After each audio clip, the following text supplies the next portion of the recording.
हाय hello good morning Ramkrishna Hari सर्वांना स्वागत आहे तुमचं पौर्णिमा गायकवाड या यूट्यूब चॅनलवर।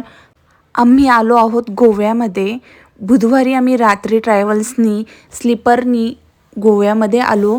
गुरुवारी सकाळी, गुरुवारचा हा दिवस आहे, डे 1 आहे आमचा गोव्यातला हा।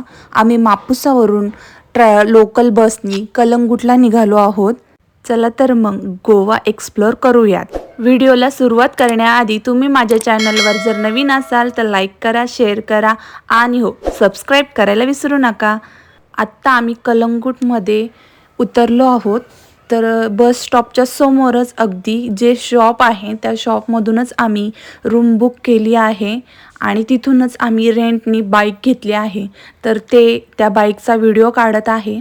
मुलं इथं खेळत आहे आणि जर आपण रेंटनी बाईक घेत असतो तर त्याचा व्हिडिओ करणे खूप गरजेचं असतं। तर तुम्ही नक्की व्हिडिओ काढा। त्यानंतर मी आणि अनुश्री जिथे आम्ही रूम बुक केली आहे तिथे निघालो। विराज आणि हे मागून गाडीवरती बाईकवरती येत आहेत। तोपर्यंत म्हटलं आपण रूम चेक करूयात कशी आहेत ते। आणि इथे डिटेल्स दिले होते नॉर्थ गोवा आणि साऊथ गोवा मधले जे काही प्लेस आहेत ते दाखवले आहेत त्यांनी। इथे तुम्हाला 2 व्हीलरचे रेंट 350 रुपये पर डे आहे आणि 4 व्हीलरचे 1100 रुपये पर डे आहे। आम्ही जी रूम घेतली आहे तिचे रेंट 1000 रुपये पर डे आहे। त्यानंतर आम्ही रूमवर फ्रेश वगैरे झालो आणि निघालो आहोत कलंगूट बीचवर। आणि माफ करा मी बेडरूमचा व्हिडिओ काढायचा विसरून गेले कारण मुलं पण आहेत आणि शूट करायला दुसरं कोण नाही, मीच शूट करते। तर काय व्हिडिओ घेतले नाही आहेत मी काय ठिकाणी, जसं जमेल तसं मी शूट केलेलं आहे। चला तर आधी आपण बाईकमध्ये पेट्रोल भरूयात, मग आपल्याला परत रिटर्न ह्या चौकातच यायचं आहे। इथून खाली कलंगूट बीचला जायचं आहे। त्यानंतर स्कूटीमध्ये काहीच पेट्रोल नव्हतं, थोडंसंच होतं, त्यामुळे आम्ही इथं पेट्रोल पंपावरती आलो। पेट्रोल भरून मग कलंगूट बीचला निघायचं आहे।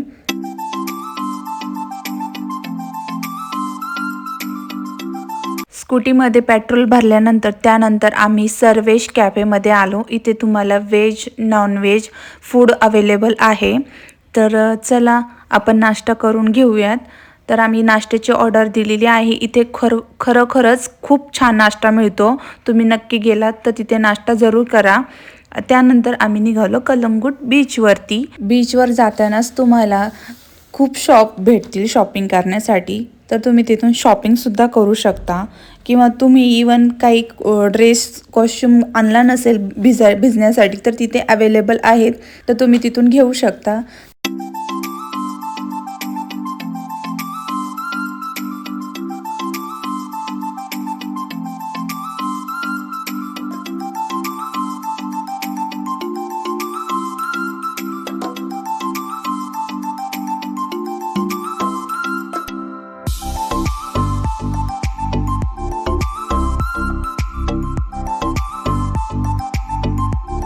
इथे तुम्ही बघू शकता की अनुश्री, विराज आणि हे एन्जॉय करत आहे। विराजला बीचवर जायला खूप आवडतं। कलंगूट बीच आणि बागा बीच हे शेजारीच आहेत।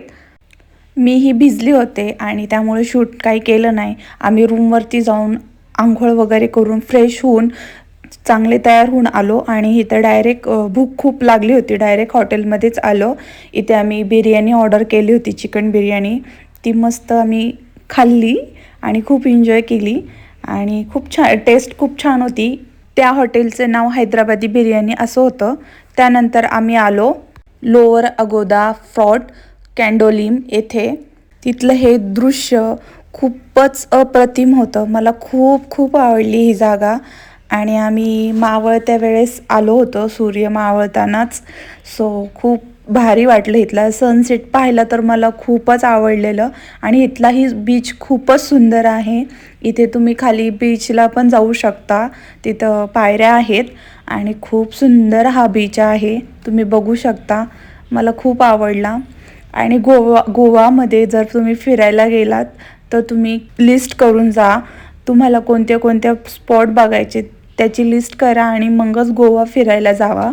ते केल्याने कसं तुम्हाला फिरायला कम्फर्टेबल राहील आणि तुम्ही ठरवून की हा बाबा उद्या इथे जायचं आहे तर तिसऱ्या दिवशी तिकडे जायचं आहे, तर असं तुमचा मॅनेजेबल सगळं होऊन जाईल.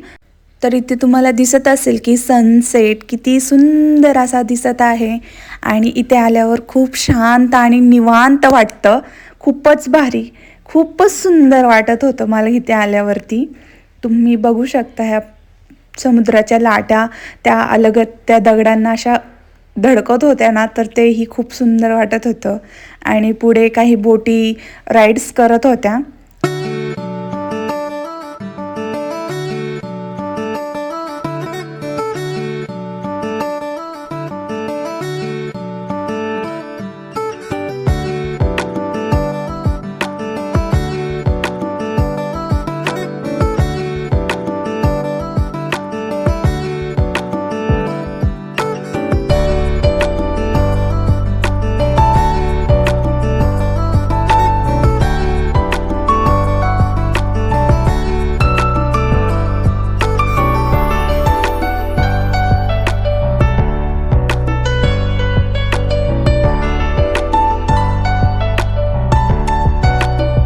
तर कसं वाटलं तुम्हाला हा सनसेट?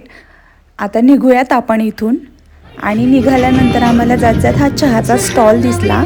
इथे मग आम्ही चहा घेतला आणि मस्त गाणं एन्जॉय केलं.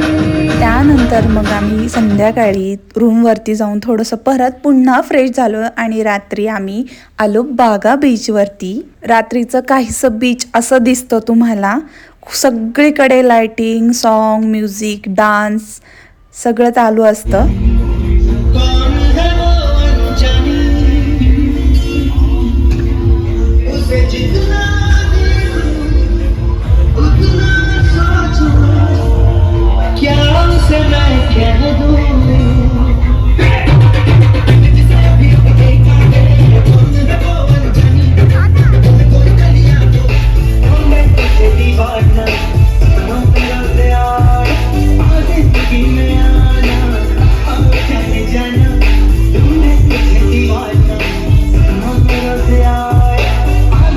अनुश्री डान्स करत होती. त्यानंतर आम्ही जेवण केलं आणि मस्त एन्जॉय केला. तर असा होता हा फर्स्ट डे.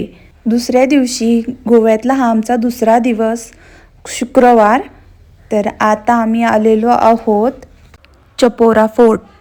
इथे भरपूर शूट्स होतात आणि इथे दिल चाहता आहे मूवीमधलं गाणं जे आहे, मेन दिल चाहता आहे त्या गाण्याचं त्या सॉन्गचं शूट इथूनच झालेलं आहे.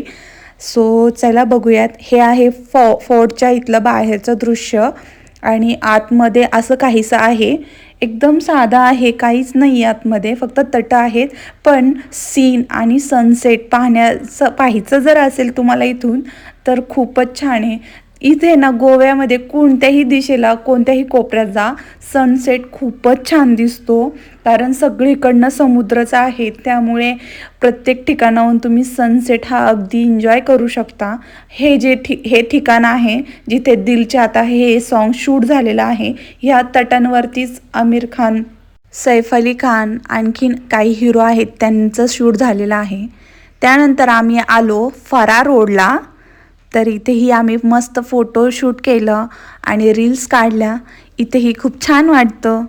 आणि असे अजून 1-2 रोड आहेत, तिकडेही जाऊन तुम्ही शूट करू शकता. असा आहे फरा रोड. त्यानंतर आम्ही आलो लिटिल गोवा या हॉटेलमध्ये जेवण करण्यासाठी. या हॉटेलमध्ये मी एक रील बघूनच आलेली आहे आणि म्हटलं बघूयात तरी कसं आहे, म्हणून मी टेस्ट केली इथल्या हॉटेलमधल्या थाळीची. तर खूप छान आहे आणि टेस्ट पण खूप छान आहे प्रत्येक भाज्यांची. तर तुम्ही ट्राय नक्की करा, ह्या हॉटेलला अवश्य भेट द्या. टेस्ट खूप छान आहे. जेवण केल्यानंतर आम्ही निघालो पणजीमध्ये. पणजीमध्ये आल्यानंतर हे आहे फाउंटनस. इथली घरं जी आहे ती खूप वेगवेगळ्या रंगांनी रंगवलेली आहेत. खूप छान वेगवेगळ्या कलर पेंट केलेले आहेत आणि पेंटिंग्स पण केलेल्या आहेत काही घरांवरती. खूप रंगीबिरंगी घरं आहेत इथे आणि ह्या घरांमध्ये लोक राहतात. काही हॉटेल्स आहे, काही बार आहेत, काही लोक तिथे राहतात, काही शॉप्स आहेत. खूप सुंदर हा एरिया आहे. इथे तुम्ही फोटोशूट करू शकता. इथे तुम्ही बघू शकता की किती छान छान घरं आहेत. त्यानंतर इथेच पणजीमध्ये तुम्ही बघू शकता की समोर कसिनो क्रूज आहेत. इथे तुम्ही गेम्स खेळू शकता, डिनर करू शकता. ते नाईटला खूप छान वाटतं. तुम्ही आतमध्ये गेल्यानंतर फुल एन्जॉय करू शकता. आमच्यासोबत आमची मुलं होती म्हणून आम्ही काही गेलो नाही. हे तुम्हाला मी बाहेरून दाखवते. हे असे पाण्यामध्ये क्रूज असतात, त्यामध्ये त्यांना कसिनो म्हटलं जातं. त्यामध्ये खूप छान एन्जॉय करता येतो आपल्याला. ॲज अ कपल कोणाला जायचं असेल तर जाऊ शकता. त्यानंतर आम्ही आलो ओल्ड गोव्यातलं हे पंजिम चर्च. तर खूप सुंदर आहे हे चर्च.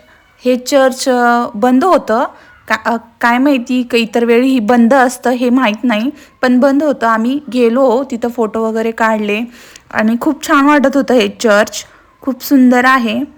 मोस्टली हे चर्च बंदच असतं, शक्यतो इथं बाहेरूनच सगळेजण फोटो काढतात. त्यानंतर आम्ही आलो मिरामीर बीचवर. तर तुम्ही इथे बघू शकता, खूप सुंदर आहे हा बीचसुद्धा. पण या बीचवर जर गेलात तर थोडीशी काळजी घ्या, कारण किनाऱ्यावरती जेली फिश येतात, त्या करंट मारतात, त्याच्यामुळे तुम्हाला थोडीशी इजा होऊ शकते.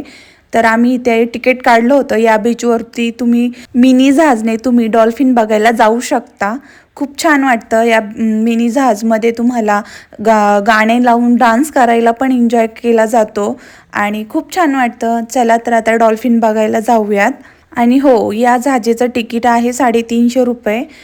तर आम्ही आमच्या तिघांचं तिकीट काढावं लागलं, कारण अनुश्री ही आता मोठी आहे, त्याच्यामुळं विराजचं काही तिकीट काढलं नाही.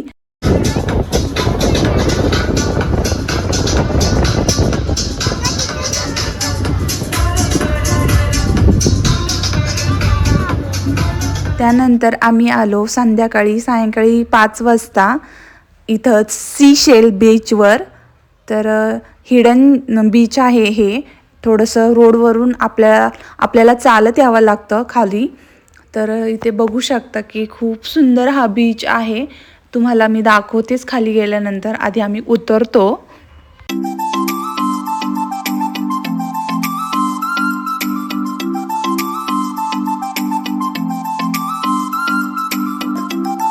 तर मुलं खाली जाऊन शंख शिंपले लगेच गोळा करायला लागले आणि इथे खूप प्रमाणात शंख शिंपले आहेत आणि खूप छान छान आहेत. तुम्हाला जर लागत असेल तर तुम्ही नक्की इथून घेऊ शकता. तर हे लागले गोळा करायला दोघं पण. आणि खूप सुंदर हा बीच आहे. मी व्हिडिओ नीट नाही काढला, कारण माझ्या मोबाईलची बॅटरी ही लो झाली होती. तरी पण मी एक रील काढली आहे, ती मी तुमच्यासोबत शेअर करते.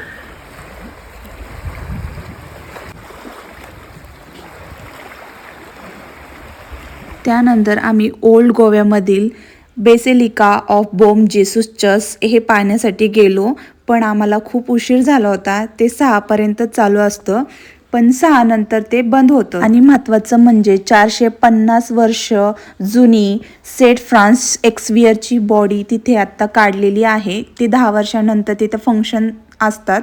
तर आम्ही गेलो तेव्हा तिथं फंक्शन चालू होतं. तर ही 10 वर्षानंतर त्यांची बॉडी बाहेर काढलेली आहे. तर तुम्ही गेलात तर तुम्हाला नक्की पाहायला मिळेल. आम्हाला नाही मिळाली, आम्ही उशिरा गेलो होतो. गोव्यातील हा आमचा 3रा दिवस, शनिवार. तर आज आम्ही आलो आहोत अगोदा फोर्ट येथे.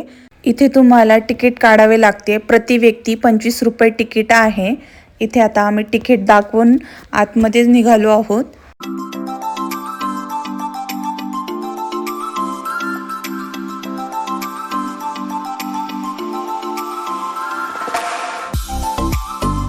तर याला फोर्ट अगोडा असं म्हणतात.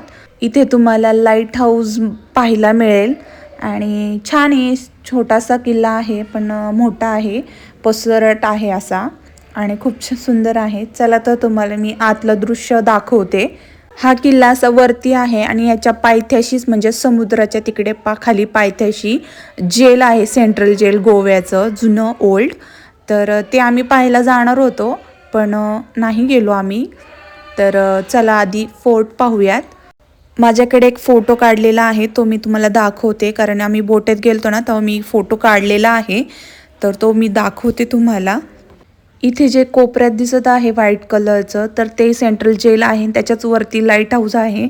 तर तेच हे लाईट हाऊस आहे जिथे आता आम्ही आलो आहोत. इथून पायऱ्यांनी वरती आल्यानंतर तुम्हाला असं काहीसं दृश्य दिसेल. लाईट हाऊस समोरच अगदी आहे. मग लाईट हाऊस बघितल्यानंतर जे पुढे तुम्हाला इथे समुद्र जो दिसत आहे तोच आम्ही काल बोटेने फिरलो डॉल्फिन बघत. इथून तुम्हाला आता दिसेल, हे पहा अशा पद्धतीने जे खाली बोट्स दिसतात आहेत ना, तर काल आम्ही तिथे होतो. तर तेच लाईट हाऊस पाहण्यासाठी आज आम्ही इथे वरती आलेलो आहोत. तर असं काहीसं दृश्य आहे, तुम्ही बघू शकता, खूप सुंदर दिसत आहे. आता तुम्हाला इथं कसं दिसतंय ते नाही माहिती मला, पण मला समोर खूप छान दिसत होतं. तर हे आहे लाईट हाऊस, खूप जुनं आहे हे लाईट हाऊस. चला तर मग आपण हा अगोडा फोर्ट पाहूया.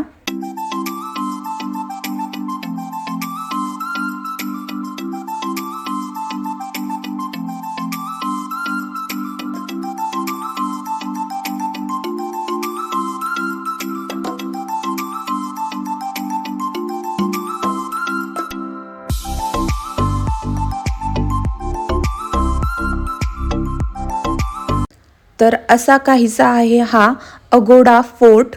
तर आणि इथे जे समोर जे आहे ना, तिथे वाकून जर आपण आवाज दिला ना तर खूप घुमतो मोठ्याने आवाज. तर किल्ल्याच्या तटांवरून हा असा दृश्य दिसतो. सी खूप छान दिसतो.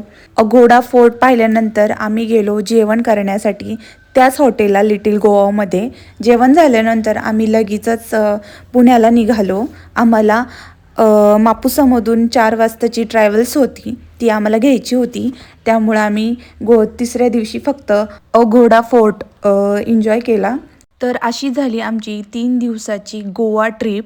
आणि तर कसा वाटला तुम्हाला हा व्लॉग? आवडला असेल तर लाईक, शेअर आणि सबस्क्राईब करायला विसरू नका. भेटूया अशाच एका नवीन व्लॉगमध्ये. बाय.